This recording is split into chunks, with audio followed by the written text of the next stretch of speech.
नमस्कार साथीहरु, तपाईहरु सबैलाई स्वागत छ आजको भिडियोमा। आजको भिडियोमा हामी हिमशिखर र हिमश्रृङ्खलाको बारेमा याद गर्न जाँदैछौँ। पहिलो हिमश्रृङ्खला खुम्बु महालङ्गुर। खुम्बु महालङ्गुरमा पर्ने हिमालहरू यसरी याद गर्छौं। सबैभन्दा सुरुमा मोरी एसएलसी दिन आमालाई लिएर गइछ।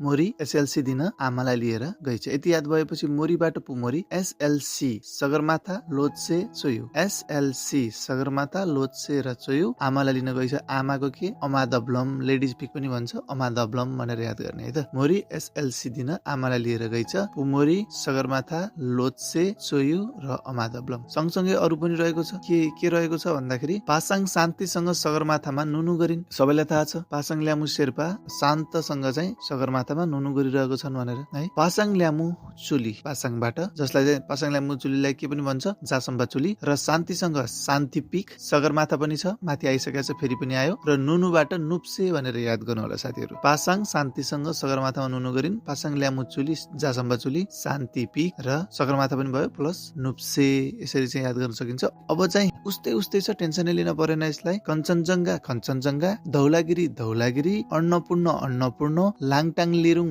लाङटाङ, गणेश हिमाल गणेश, कान्जिरोवा कान्जिरोवा, जुगल भैरव टाकुरा जुगल, सैपाल अपि सैपाल, यसरी चाहिँ यी उस्तै उस्तै भएकोहरूलाई याद गर्न सकियो। सँगसँगै अब फरक फरक भएकाहरू है त। भृकुटी हिमशिखर कहाँ पर्यो? दामोदरमा पर्यो। अब कसरी याद गर्ने? भृकुटीले चाइनामा गएर दाम कमाइन्। सबैलाई थाहा छ भृकुटी चाइनामा गएको भनेर। किन गएको छ त भन्दाखेरि आफ्नो कलाकृति देखाएर दाम कमाउन। भृकुटीले चाइनामा गएर दाम कमाइन्। त्यस्तै गरेर गौरी शङ्कर रोलवालिङ। कसरी याद गर्ने? गौरी र शङ्कर भगवान रोलवाला हुनुहुन्छ है। शिव पार्वती गौरी शङ्कर भगवान कस्तो हुनुहुँदो रहेछ भन्दाखेरि रोलवाला हुनुहुन्छ भनेको पालै पालो सबैको प्रार्थना पुरा हुन्छ। रोलसँग सबैको प्रार्थना पुरा हुन्छ। गौरी र शङ्कर भन्ने बित्तिकै रोलवाला हुनुहुन्छ है। रोलसँग चाहिँ सबैको प्रार्थना पुरा हुन्छ भनेर चाहिँ याद गर्नु होला। रोलवाला रोलवालिङ। त्यस्तै गरेर अपी गुराँस कसरी याद गर्ने? अपी अपी भन्ने बित्तिकै दिमागमा के आउँछ? कफी आउँछ है। अपी अपी भन्ने बित्तिकै दिमागमा के आयो? कफी आयो। अब कफी कहाँ खाने हो त भन्दाखेरि कफी पहाडतिर गएर खाने हो है। के हेर्दै? गुराँस हेर्दै है त। अपी कफी पहाडतिर कफी खाँदै गुराँसका फुलहरू हेर्ने है।